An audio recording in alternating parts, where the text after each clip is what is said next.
Okay, guys, this is American Filth, but we're actually going to be starting not in America today. We're going to go across the water over to another continent. We're going to Gay Paris, France. Let's go over to the Louvre. At the time, it's like 1790, so it's not a museum, but a palace. And in that palace, in one of the wings, there's a young woman playing the harpsichord. She's the niece of the man who lives in these apartments, or these apartments have been bequeathed to him because he works for the king. And they are expecting company. Meanwhile, his wife is in the foyer, a great place to perhaps greet the guests who are about to arrive. But instead of doing that, she is actually having sex with a one-legged American. And he isn't just any one-legged American. No. He is a man who wrote this little thing that you might recognize. It goes like this. We, the people of the United States, in order to form a more perfect union, establish justice, ensure domestic tranquility, provide for the common defense, promote the general welfare, and secure the blessings of liberty to ourselves and our posterity, do ordain and establish this Constitution of the United States of America. Yes, indeed. This dude fucking in the foyer wrote the preamble to the Constitution of the United States of America. Because really, what is a more perfect union? What ensures more domestic tranquility than public sex? The Founding Fathers, you know them, right? Thomas Jefferson, George Washington, Alexander Hamilton, etc. But there is one Founding Father in particular who a lot of people don't know about. His name is Gouverneur Morris. It's a French spelling. Some historians have said gouverneur, but I like governor the best. And a lot of historians have said this in a much more intelligent way, but they have suggested that the reason that a lot of us don't know about Gouverneur Morris is because he had a filthy personal life. Like, I'm not saying he was our sluttiest founding father, because a lot of them were. I think he was just the founding father who was most in love with the idea of being in love. One of his, affirmations that he lived by was to enjoy is to obey, which is basically the YOLO of the late 18th century. He was a public servant to America, but he was also there for a good time. He lived by his wiener, and actually, he died by it too. This is the story of Gouverneur Morris here on American Filth. Here's the theme song.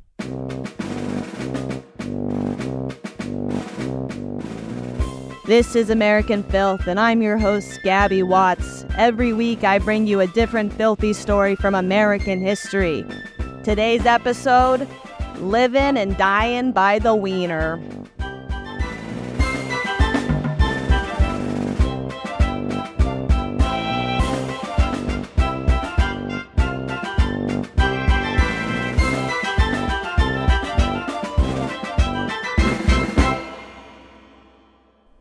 Oh, why don't we just start at the beginning? Why not? Gouverneur was born in 1752 at a place called Morrisania, his family's estate in New Amsterdam, which would become New York City. But then, it was before it was the Big Apple. At the time, they called it the Crab Apple. His dad was very rich, a landowner and a judge. And the family itself, it was just big aristocratic vibes. His dad died when he was young, but not before he told Gouverneur and his older half-brothers that Gouverneur was his favorite and smartest son. Dads always know the right thing to do, like pit your children against each other. Gouverneur's mom was of Huguenot descent. She and Gouverneur would have plenty of differences along the way. For example, during the War of Independence, she was a loyalist. She actually let the British use Morrisania as a military base. But before all of that, one unfortunate thing that happened to Gouverneur when he was a kid, just when he was 14, it was pretty clear that he was a bit of a clumsy boy, and he dropped a kettle of boiling water on his right arm. Someone later described it that it looked like all the flesh had been taken off. But he thrived in spite of his injury. He was mad educated. And before ye old Declaration of Independence, Gouverneur, he was working as a lawyer. He was elected to the New York Provincial Congress in 1775, starts advocating for independence from Britain. When war breaks out, he gets involved. He's appointed to the Continental Congress in 1778, was in charge of military reforms. and he became the youngest signer of the Articles of Confederation. And yeah, he had a lot of opinions on various founding fathers. He's a huge simp for George Washington. He loves George Washington. He thinks James Madison is an idiot, and he becomes pals with Alexander Hamilton. Actually, when Alexander Hamilton's on his deathbed, Gouverneur Morris is there too. Not dead, but just there to comfort his friend who's dying. But already as a young man, Gouverneur Morris is developing a bit of a skanky reputation because he, at the time, he's strapping, he's charming, he's witty, and most importantly, he's over 6 feet tall. Oh, yeah! And historians specifically note that Governor rarely paid for sex. Oh no, he didn't need to. He could just get it. As Governor wrote, "I like only the yielding kiss, and that from lips I love." And lucky for him, he seemed to love a lot of different lips. As his pal John Jay said about him, Governor is daily employed in making oblations to Venus. And not only was he making oblations to Venus, he was specifically making some of these oblations with other people's wives. And this gets him into trouble.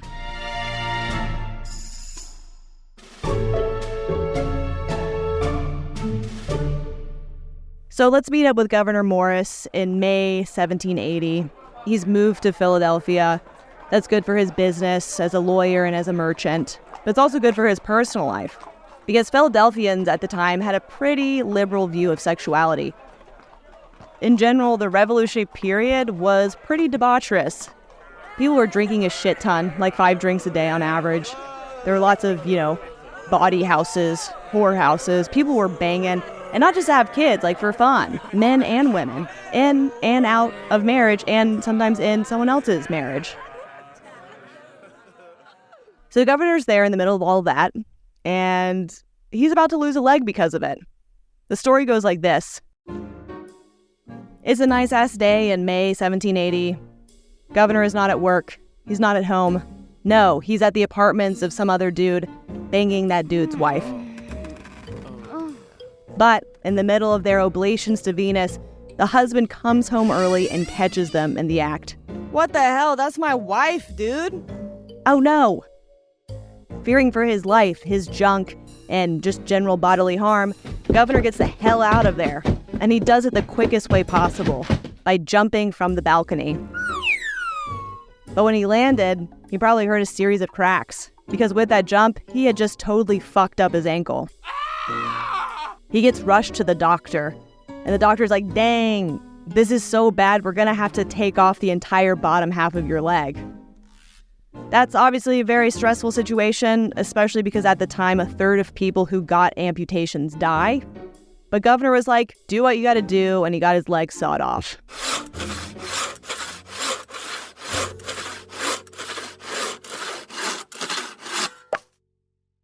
Wow, isn't that a topsy-turvy story? Unfortunately, we do not know if it is completely accurate. Yeah, he lost his leg, but was it because he was fleeing from a jealous husband? Maybe not. That was just a rumor, but it's a really good one, so I wanted to say it. Other people say it was a mere phaeton folly, aka an alliterative way to say carriage accident.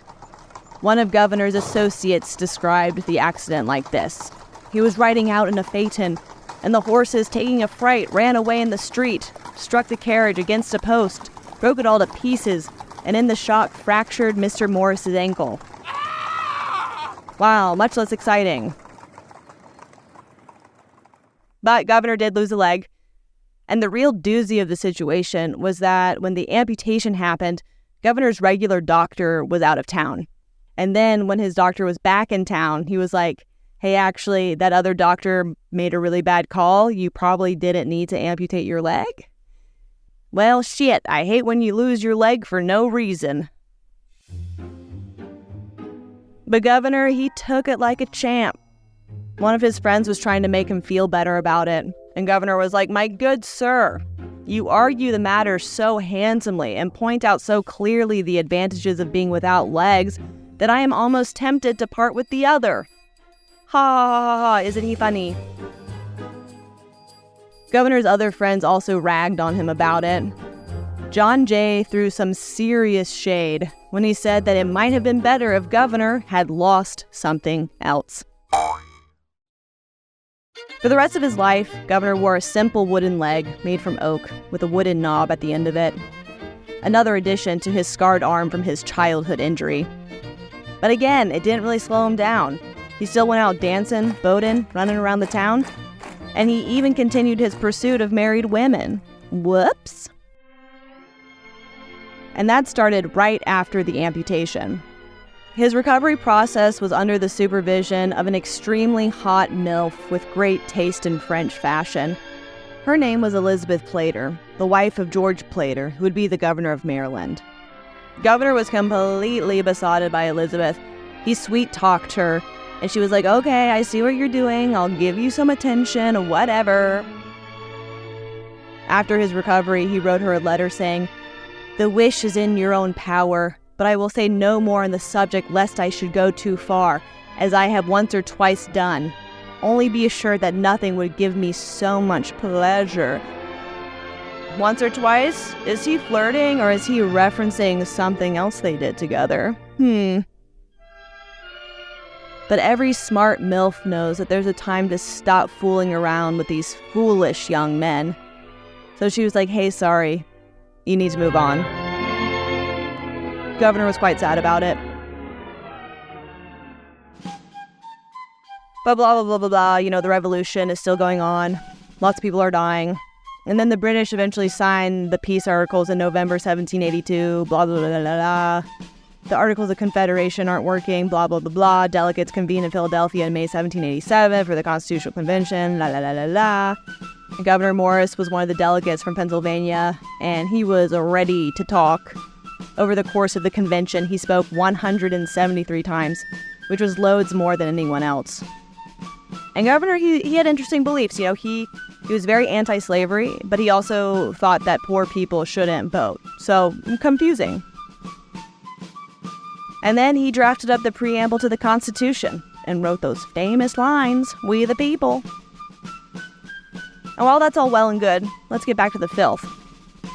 Because Governor's life starts getting a little bit filthier, a little juicier, once he goes to Gay Paris.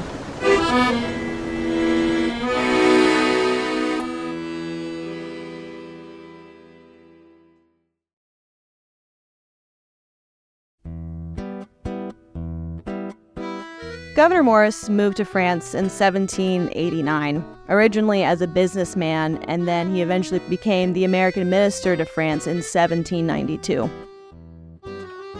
So while he's in France, it's in the throes of revolution and its aftermath. Vive la révolution! But again, despite a revolution happening all around him, Governor finds plenty of time for leisure. When he arrived in France, he developed a terrific reputation with the ladies. He was invited to their salons, where women would talk wittily about books and romance and go tee-hee-hee-hee and ha-ha-ha-ha, aren't we clever? One French woman of the salon culture said, "His imagination inclines to pleasantry. It is impossible not to be delighted." Another woman said, "Gouverneur Morris kept us in continual smile. And let's just say those weren't the only lips he kept smiling."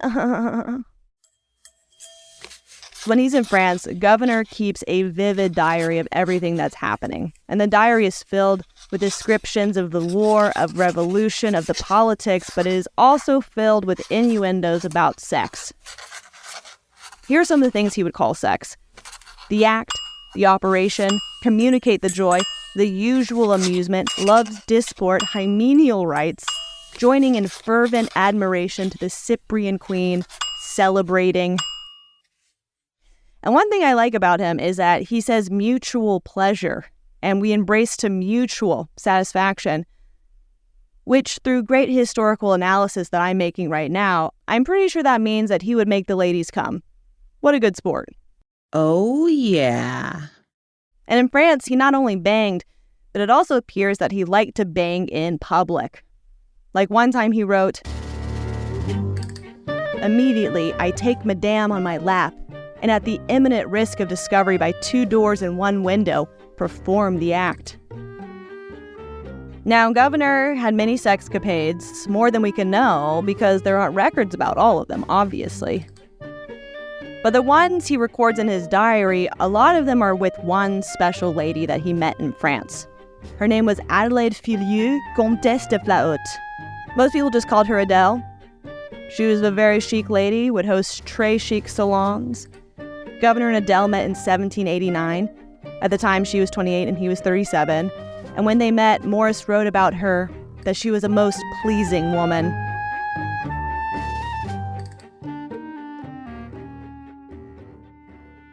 Unfortunately for him, she was married to the 63-year-old keeper of the king's garden. But that dude wasn't really an issue. The real issue was Adele's other lover, the Bishop Charles Maurice de Talleyrand-Périgueux. Most people just called him Talleyrand. Governor didn't like him. He said he was sly, cool, cunning, and ambitious. He was smart, but he also gambled and was a little bit lazy. And he also had a disability. He had a childhood injury that had crumpled his right foot. So he had to wear this round shoe with a metal rod up it. And it was rumored that the bishop was actually the father of Adele's son. And yeah, so Governor really did not like him. He wrote, "I know not why conclusions so disadvantageous to him are formed in my mind, but so it is." Basically, IDK, why I don't like him, but I don't.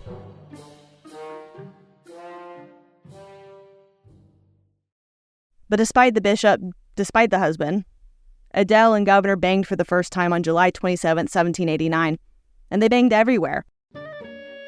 They banged at Adele's former convent, in a carriage, in her apartments, while her niece was reading in the window seat. She was the lady he was banging in the foyer when all the guests were about to arrive. And as their relationship developed, it became clear that Governor was more into Adele than Adele was into him. She had told him that she had stopped seeing the bishop, but Governor would still try to play hard to get, because as he wrote, anxiety may keep her passion alive. Playing some fuckboy games right here. But to be fair, Adele might have just seen him as a security blanket. He was a rich, powerful American in unstable France, and if she needed to flee at some point, he probably could help pay her way out of France to safety. So yeah, his relationship, it's a little toxic. But he also had plenty of ways to distract himself with his business affairs and with the politics of France at the time.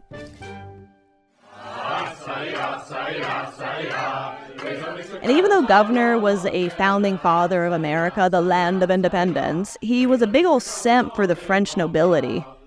He thought that the masses wouldn't know how to govern France. He thought that the French were very disorderly and said it would be impossible for such a mob to govern the country. And he thought that the French intellectuals were out of touch with reality. He called the people supremely depraved and devilish and wicked. Unlike the Americans drinking 5 shots a day and going to the brothels. Those American degenerates were different. In 1790, Governor had to go on a trip to London. At first, he postponed it because he thought Adele might be pregnant, and he was like, "Mwahaha, that means she might like me more." But alas, that was not the case. She was not pregnant. So away he went to do his business, to do his political affairs, la la la la. And when he got back 8 months later to France, he went to Adele's apartments. And there, he found yet another man, a dude named Lord Henry Wycombe, who was also very rich.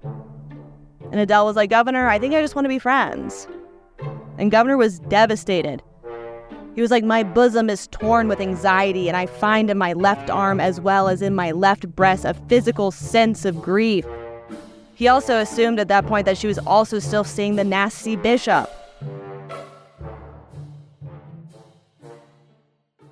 But, a lover's heart is fickle. And when Governor was in France, he discovered that one of his associates in London had stolen £15,000 from him. And he had to return to London to sort it out. And Adele felt so bad for him. She was like, "I'll give you all my money. I'm so sorry this happened to you." And then when he got back from London again, they banged. Even though they got interrupted by someone who came in, quote, "so abruptly as to derange our closing moment." Talk about edging. But after that point, Governor decided to be more emotionally distant with her and decided to see some other people to assuage his pain. In the words of SZA, I fuck 'em 'cause I miss you. Governor became the American minister to France in 1792, which, a lot of Americans opposed because he was a nobility simp. Thomas Jefferson called him a high-flying monarchy man, which it is true that Governor spent the first few months of his position trying to get Louis XVI out of France. And, Governor's opinions of the masses really didn't get any better during the Reign of Terror, which, basically started in 1793, but there was already fuck shit happening. In his perspective, the French masses were going a little crazy. They were digging up the bodies of old monarchs, executing rich people, marching around Paris with heads on spikes. Governor was even asked by a French quarry owner one time to see if the French legislator could get him some money because his quarry had become too filled with people's heads.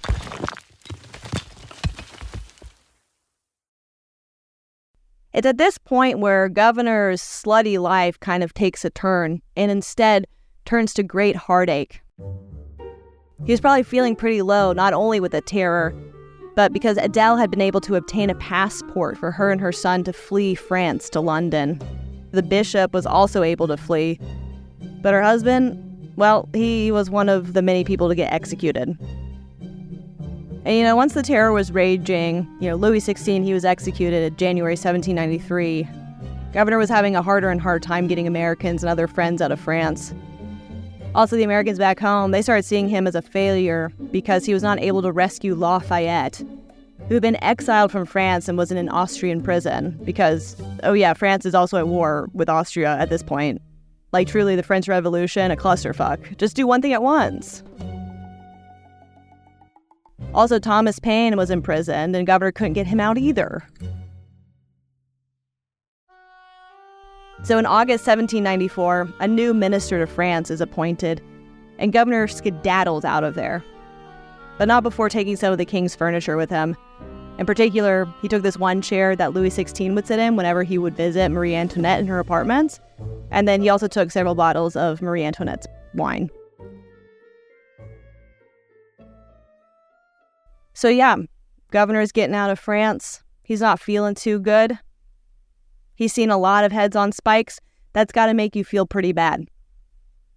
But before going home, he travels around Europe for a couple more years for his business affairs. And one time when he's in Germany, he wrote, "Another year is added to the many which have been lost in the abyss of eternal duration." Emo as hell. He saw Adele again in 1795, after 2.5 years of not seeing her. Adele had been girl bossing as a romance novelist in London, but it's likely that Governor had also been her sugar daddy during this time. Anyway, she moved to Hamburg, where Governor was, and lived in a house that he leased for her. And then he had to go back to London for some business stuff. And while he was there, he heard that she had become engaged to a Portuguese ambassador and was like, the fuck? So he went back to Hamburg and it was like, what the hell are you doing? I pay for your whole lifestyle. Well, we actually have no idea what they talked about, but I'd be a little pissed. And at that point, she didn't actually marry a Portuguese ambassador, but also she and Governor weren't really together. And she didn't really seem to want to be with him.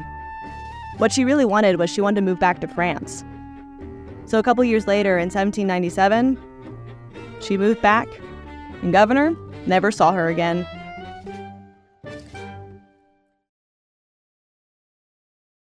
So Governor, it's getting kind of sad for him.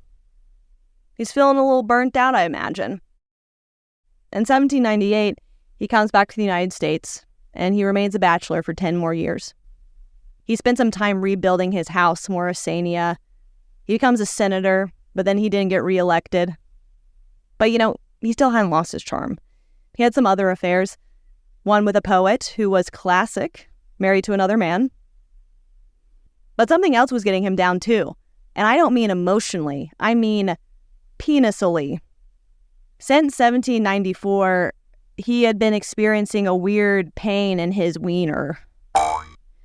Like, basically what was happening, his wiener just had a disposition to get clogged. Like, his urethra would get blocked and he couldn't urinate.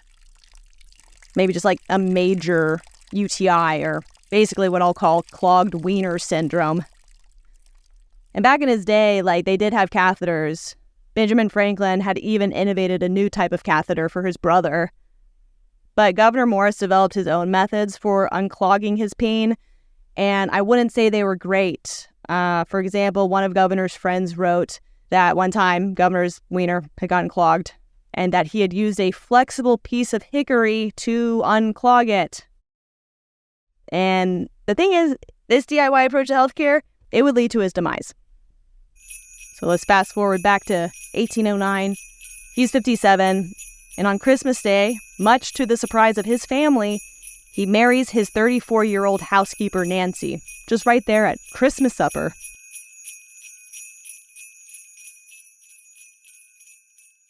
The thing about Nancy is she was actually a gentle lady from the Virginia aristocracy, came from a wealthy family called the Randolphs. But this surprise wedding is pretty spicy, and it's also spicy because before Nancy had married Governor, she was accused of having a baby with another man who happened to be her sister's husband.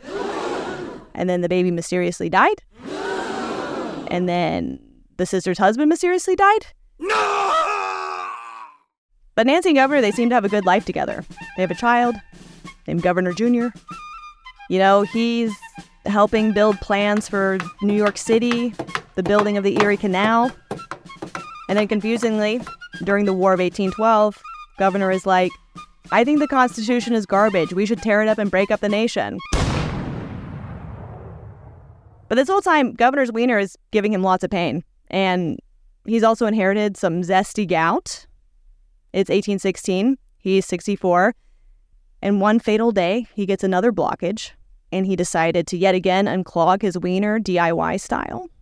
Granted, he had tried a variety of homeopathic methods to get his wee-wee unblocked, none of which had helped him. So this time, instead of hickory, he decides to use a piece of whalebone, and some people think he got the whalebone from his wife Nancy's corset. And again, he took his DIY catheter, like he had done before, to unclog his peen. But unfortunately this time, it appears to have only made the problem worse and gave him an infection. And Governor knew this wasn't good. In his diary, he wrote he was descending with tottering steps to the bottom of life's hill. And indeed, he died on November 6th, 1816, at the age of 64 from the infection.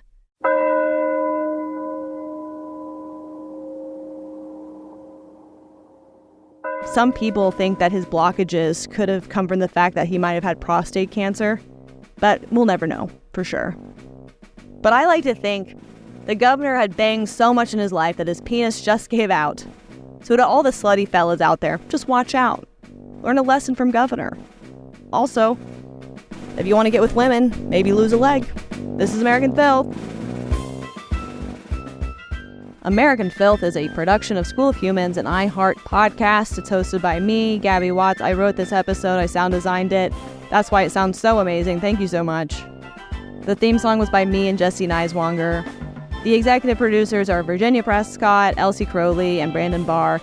You can follow along with the show at American Filth Pod on Instagram. Please follow, like, subscribe, leave a review about the pod. I would really appreciate it, even if it's a terrible review. But if it's a terrible review, just try to make it really funny, okay? So guys, catch you next time. Bye!